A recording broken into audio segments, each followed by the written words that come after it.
Well, hello there. So I've been thinking and pondering, what if alongside questions about publications, your dean or your department chair or associate dean for research also asks, how is your work being engaged with in real time on TikTok? Or how is your digital presence looking like today? What if they said, don't forget to include your Instagram analytics in your promotion package?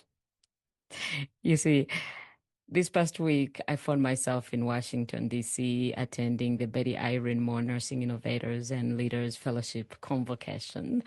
Yes, I know it's a mouthful, but boy, it is a space that both inspires and stretches you in equal measure. And you're immersed among these brilliant nursing leaders who are pushing the boundaries of research and reimagining innovation and transforming practice.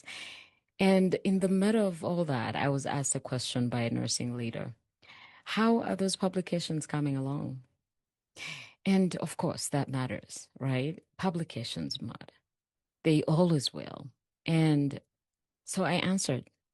But this time I found myself sitting with that question a little bit longer because throughout the convocation, among many important topics, we discussed how to actually cut through all the noise and reach people in meaningful ways. We listened to scientists and individuals with lived experiences, such as Michelle Hammer, a mental health advocate and influencer living with schizophrenia. She talked about how she is using her platforms to tell her story and how she creates change as an expert in her own regard.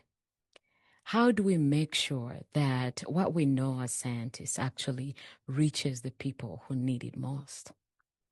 And I was reminded by a conversation I had with a grandmother caregiver once, and she said, I want the researcher to tell me about the research, but also how it applies to me in real life today.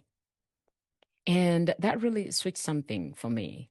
Impact is not only about producing knowledge and publishing in journals. It's about whether people can access it, whether they can understand it, and whether they can actually use it in their day-to-day life. And here's what's even more interesting. Today, people are not going straight to their doctors first or to an academic journal. Some don't even subscribe to those. They're going to Google. They're going to YouTube and TikTok and Instagram. They are searching for answers in real time in their own world. That is powerful, isn't it? Because it should challenge us as scientists to think differently about what impact looks like. I've shared a deeper reflection on this. It's on my blog, on my website at drscholamatova.com, and the link is in the comments. I would love for you to read it, engage with it, and let's continue this conversation because it's got me thinking.